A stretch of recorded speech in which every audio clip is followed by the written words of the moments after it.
Welcome back to the channel. There's a letter out there from the Mayo Clinic that denies someone's mother a lung transplant because they weren't fully compliant with the COVID-19 vaccination. It's the talk of the town. A lot of doctors have weighed in to say that this is a good policy, it makes sense, it makes sure that those scarce resource lungs are used most wisely to people who have the best chance of doing well with them.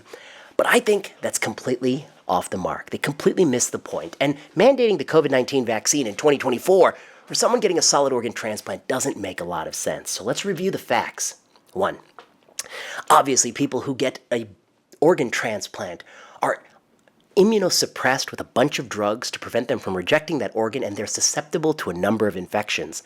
One doctor said, I've even seen severe COVID in somebody who had a solid organ transplant. So that's the reason why you got to get the vaccine. But the problem with that argument is that the person they saw the severe COVID in was someone who was actually fully vaccinated, because the standard has already been to be fully vaccinated with COVID-19 before you can get an organ. They couldn't have seen it in somebody who wasn't fully vaccinated. You see, that's the problem with their argument. They saw severe COVID in somebody fully vaccinated. The question with the medical therapy isn't, what's the baseline risk? What's the risk to somebody who walks out without that therapy? It's, what does the therapy do to change the risk? Okay, fast forward, it's 2024 now. Against currently circulating strains in a population that has a huge amount of natural COVID-19 immunity from prior infection, there's just no credible evidence that getting the shot now for such a person, getting up to date now, is going to have a risk reduction in the risk of a bad outcome after a solid organ transplant. So the argument against this policy is that there's simply no evidence. This policy means you're more likely to live long or do better with the organ you're given. That's the problem. And sure, there's some baseline risk. I suspect that baseline risk has fallen precipitously with natural immunity. But the question is, does getting this additional dose of vaccine lower it further? And they don't have any evidence for that.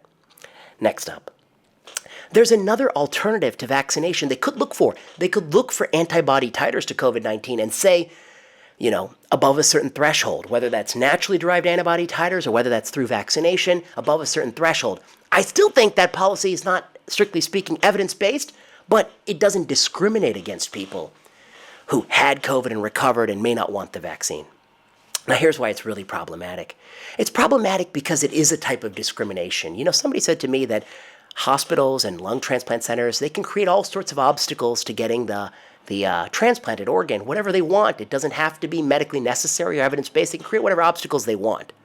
Well, they can, as long as those obstacles are not discriminatory.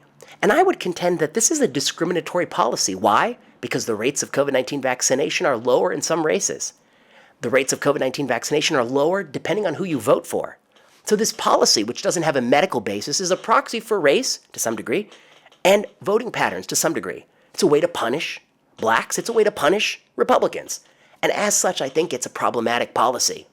It's set by one of these, warrior-type people, advocate-type people, activist-type people who went to medical school who's not putting on their medical hat. And they just want to make policy based on their activist hat. They want to force people to do something. Now, let's talk about lung transplantation. Lung transplantation is not the easiest transplantation. It's not kidney or liver transplantation. It has a very high mortality rate. People know I was extremely critical of Vanderbilt Medical Center because they had some call last year, some news story about there's a woman with metastatic lung cancer. She has primaries in both, she has actually cancer in both lung fields, both lungs, and they want to transplant those lungs. That's a very extremely poor use of a transplant. There's no evidence for that. I think transplant has extremely high mortality. You can talk about 5-year mortality, maybe even 30, 40, 50% 5-year mortality. So we should have questions about transplant, lung transplant, and when it's done. But if you're going to do it, you shouldn't use an irrational and arbitrary metric like COVID-19 vaccination 2024 to prevent someone from getting the lung transplant. And I think it is an abuse of the system by the medical zealots. I would encourage them to quantify the risk of bad COVID-19 outcomes in transplant recipients and to prove that additional doses of the vaccine lower the risk. That's the question. If you merely tell me that somebody last week had a bad COVID outcome, well, the problem for you is that was a person who's fully vaccinated. So prove to me that the vaccine lowered their risk, and you don't have any data to support that claim. What we do have data for is that it is following these patterns of uptake that do point to discrimination on the basis of race and political affiliation, which I think is problematic. I also think it's just another one of these things, virtue signaling things people want to do in medicine, where they want to continue to disparage people who didn't get the vaccine as the bad people, and they continue to want to pat themselves on the back. The one thing that everyone who got the vaccine and who didn't get the vaccine have in common is they've mostly all had COVID-19. That's the one thing they've got in common. They all ended up getting COVID-19 anyway.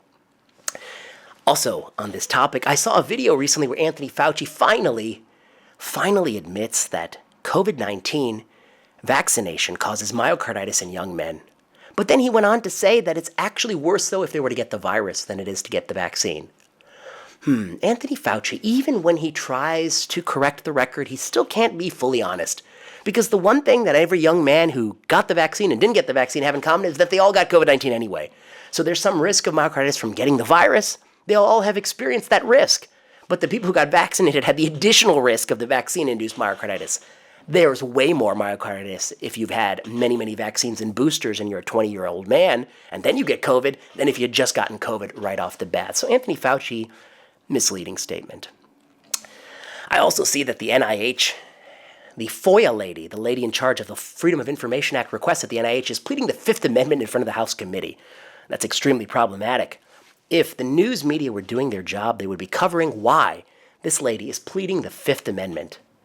Now, if you're wondering why I'm sweating, it's because it's 92 degrees in San Francisco, and I don't know what's going on. It's never been so warm. And nobody in San Francisco's got air conditioning, unfortunately. Well, those are my thoughts on this Mayo Clinic policy. I think it's misguided. I think they should at least use antibody titers. That's less discriminatory. Also, it would be great if they would actually try to generate some evidence once in a while in that solid organ transplant business. Maybe also some evidence for the transplant itself. That one might be nice. I think that Fauci, again, lying as usual, per usual. As time goes on, I think he's going to turn from the bobblehead doll, the guy we're baking cookies of, to perhaps one of the greatest villains of the 21st century for his conduct during this pandemic, including obfuscating an investigation of the origins. And the FOIA lady, of course, pleading the Fifth Amendment, not so good for their cause. So check out those news stories. You can read about them. And I'll be back with more on this YouTube channel. Until next time.